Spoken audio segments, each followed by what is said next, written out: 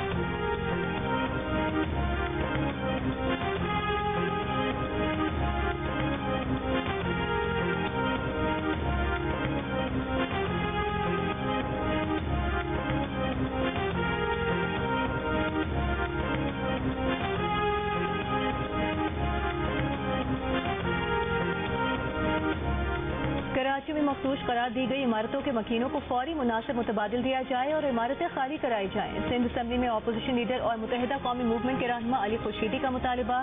لیاری میں عمارت گرنے سے ہلاکتوں پر اظہار افسوس. کہا کہ سندھ حکومت کے ماتحت سندھ بلڈنگ کنٹرول اتھارٹی غیر قانونی تعمیرات کی ذمہ دار ہے. علی خورشیدی نے الزام لگایا کہ ایس پی سی اے کے افسران بھاری رقم لے کر غیر قانونی تعمیرات میں سہولت کاری کرتے ہیں. امیر جماعت اسلامی کراچی منیم ظفر کا لیاری بغدادی کا دورہ. کہا المیہ یہ ہے کہ 60 گز کی جگہ پر 5 منزلہ عمارتیں بن جاتی ہیں. Sindh building control authority corruption کا اڈا بنا ہوا ہے.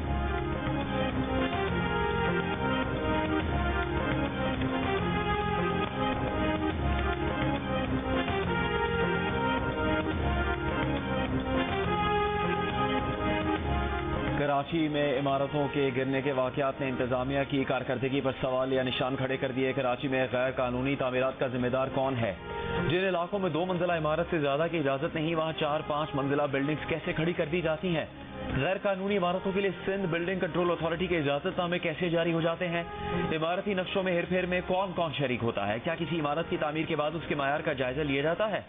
ناقص تعمیراتی معیار غیر قانونی تعمیرات اور وقت پر کارروائی نہ ہونا المناک سانحات کی وجہ بن جاتے ہیں.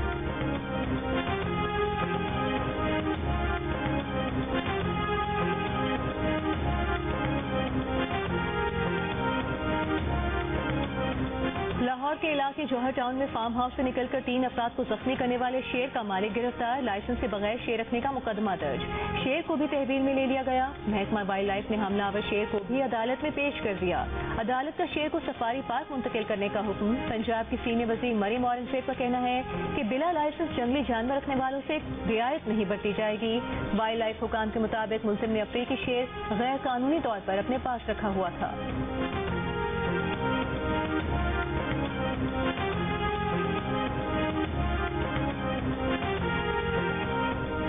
انسداد دہشت گردی. عدالت لاہور نے پی ٹی آئی رہنما حماد اظہر اور رانا شہباز کو اشتہاری قرار دے دیا. اکتوبر 2024 میں پی ٹی آئی کے احتجاج اور پولیس پر تشدد کے مقدمے کی سماعت کے دوران عدالت نے پی ٹی آئی رہنماؤں کے دائمی وارنٹ گرفتاری جاری کر دی ہے.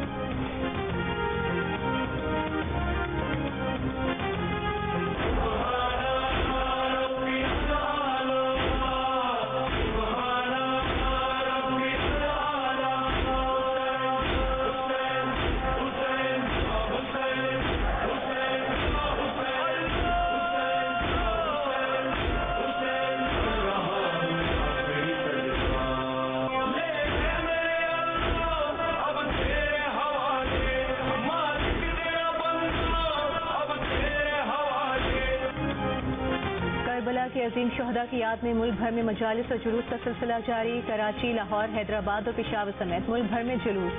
بڑی تعداد میں عزاداروں کی شرکت. کراچی میں 8 محرم الحرام کا جلوس نشت پاک سے برآمد ہوا. لاہور میں امام بارگاہ دربار حسین شاہ موری گیٹ سے جلوس برآمد ہوا.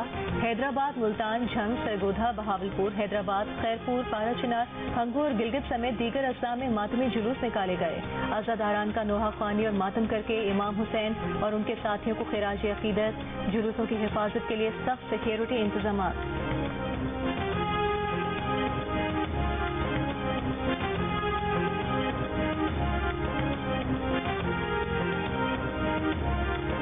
موجودہ صورتحال کے پیش نظر زائرین کو کسی بھی قسم کی مشکل یا پریشانی سے محفوظ رکھنا ترجیح ہے.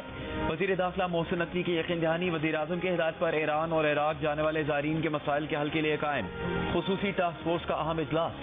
ایران کے لیے ہفتہ وار پروازوں کی تعداد 6 سے بڑھا کر 15 کر دی گئی. اربعین پر عراق کے لیے 107 خصوصی پروازوں کا انتظام. پروازوں کی تعداد مزید بڑھانے اور فیری سروس کے آغاز پر غور. اربعین کے لیے سیکیورٹی صورتحال کا سرنو جائزہ لے کر زمینی راستے سے سفر سے متعلق عاشورہ کی بات فیصلہ کیے جانے پر اتفاق. وزیر داخلہ کی زائرین کی آڑ میں عراق جانے والے غیر قانونی افراد کو روکنے کے لیے اقدامات کی ہدایت.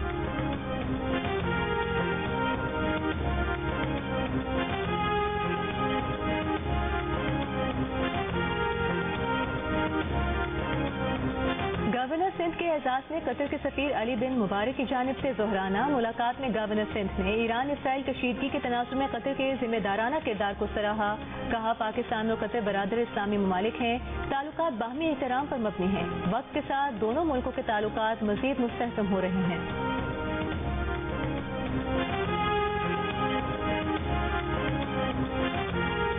مانسون بارشوں میں 5 جولائی سے اضافہ. متوقع محکمہ موسمیات کے مطابق سسٹم کی وجہ سے 5 سے 10 جولائی تک پنجاب، خیبر پختونخوا کے علاوہ کشمیر، اسلام آباد، گلگت بلتستان، پوٹوہار ریجن میں موسلادھار بارش کا امکان ہے. پنجاب اور بلوچستان کے کچھ حصوں میں ندی نالوں میں سیلابی صورتحال پیدا ہو سکتی ہے. نوشہرہ اور پشاور کے نشیبی علاقوں میں اربن فلڈنگ کا خطرہ ہے. 6 سے 8 جولائی کے دوران پہاڑی علاقوں میں لینڈ سلائڈنگ ہو سکتی ہے. اس سسٹم سے کراچی سمیت سندھ میں بارش کا امکان نہیں. محکمہ موسمیات کے مطابق خیبر پختونخوا اور گلگت بلتستان میں گلیشیئرز پگھلنے سے گلگت بلتستان اور خیبر پختونخوا میں سیلاب کا خدشہ ہے.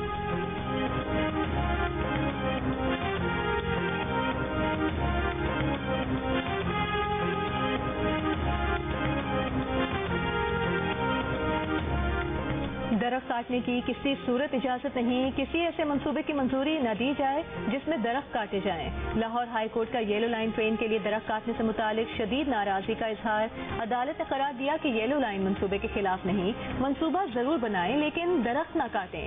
اگر DGPA6 نے درخت کاٹے تو توہین عدالت کے نوٹس جاری کیے جائیں گے. عدالت نے ریمارکس دیے کہ کیا موسمیاتی تبدیلیوں کے ساتھ آپ سب نے دیکھے نہیں. مغربی ممالک تو ان تبدیلیوں سے نمٹ لیں گے، ہم نہیں نمٹ سکتے. خدارا اپنی آنے والی نسلوں پر رحم کریں.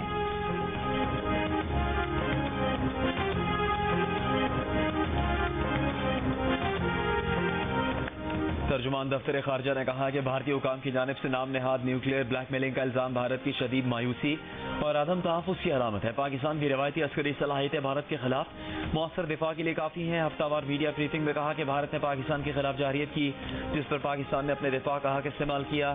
پاکستان اپنی خود مختاری اور علاقائی سالمیت کے دفاع کے لیے ہمہ وقت تیار ہے. بھارت کی جانب سے $12.31 بلین کا دفاعی بجٹ تشویشناک ہے. اسلحے کے انبار خطے میں امن و استحکام کے لیے خطرہ ہے. ایشیا کپ کے لیے پاکستانی کرکٹ ٹیم کے بھارت کے سفر سے متعلق فیصلہ فی الحال زیر غور ہے. تمام متعلقہ فریقین سے مشاورت کے بعد فیصلہ کیا جائے گا.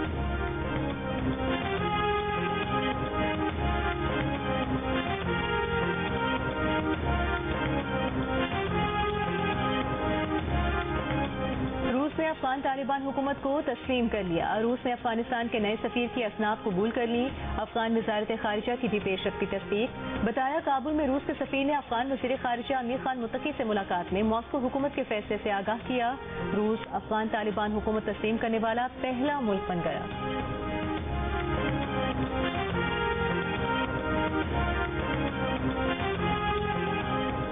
اسرائیل حماس جنگ بندی ہوگی یا نہیں ہوگی؟ امریکی صدر نے آئندہ 24 گھنٹے اہم قرار دے دیے.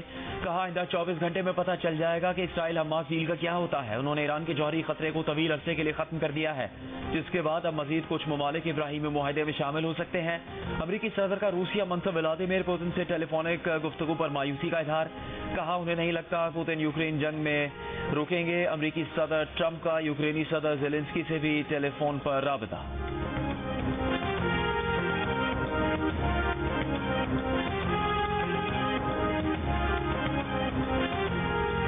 سعودی وزیر دفاع شہزادہ خالد بن سلمان کی امریکی صدر ڈونلڈ ٹرمپ سے واشنگٹن میں ملاقات. امریکی میڈیا نے دعویٰ کیا کہ خفیہ ملاقات میں ایران اسرائیل کشیدگی کم کرنے اور غزہ میں جنگ بندی پر تبادلہ خیال کیا گیا. ملاقات کے بعد سعودی وزیر دفاع کا ایران کے آرمی چیف سے بھی رابطہ. دوسری جانب سعودی عرب کے وزیر خارجہ شہزادہ فیصل بن فرحان روس کے دارالحکومت ماسکو پہنچ گئے. اسرائیل سے تعلقات معمول پر لائے جانے کے امکان سے متعلق سوال ہوا تو سعودی وزیر خارجہ نے کہا کہ مملکت کی موجودہ ترجیح غزہ میں مستقل جنگ بندی تک پہنچنا ہے. سعودی وزیر خارجہ کی روسی ہم منصب سرگئی لاروف سے بھی ملاقات.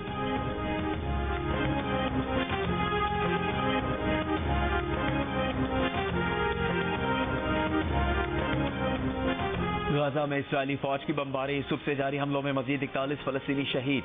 غزہ کے محکمہ صحت کا کہنا ہے 24 گھنٹوں کے دوران 138 لاشیں اور 452 زخمی اسپتال لائے گئے ہیں. حماس کا کہنا ہے کہ وسطی غزہ میں اسرائیلی ٹینک کو نشانہ بنایا گیا. اسرائیلی فوج کی غزہ میں ایک اسرائیلی فوجی کی ہلاکت کی تصدیق.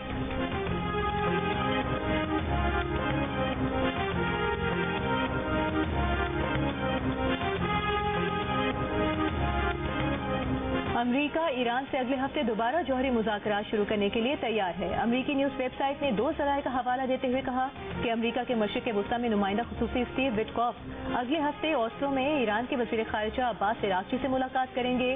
ملاقات کے حوالے سے حتمی تاریخ طے نہیں ہوئی ہے. امریکہ اور ایران نے خبر کی سرکاری سطح پر تصدیق نہیں کی ہے.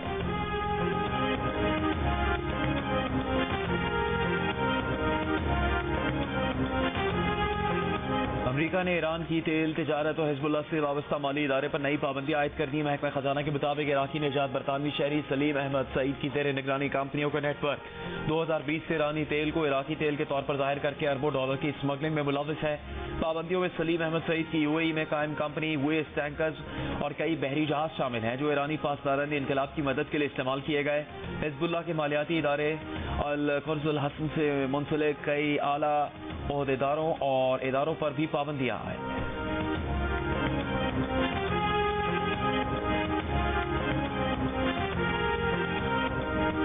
پاکستان کے 5 کوہ پیماؤں نے گزشتہ 24 گھنٹوں کے دوران 8,126 میٹر اونچی دنیا کی نویں اور پاکستان کی دوسری بلند چوٹی ناگا پربت کو سر کر لیا. ان میں سے 2 کوہ پیماؤں نے مصنوعی آکسیجن کی مدد کے بغیر ناگا پربت سر کیا. کوہ پیما اشرف ستپارہ نے اپنی سمت کے ساتھ پاکستان میں موجود 8,000 میٹر سے بلند تمام 5 چوٹیاں سر کرنے کا اعزاز حاصل کر لیا.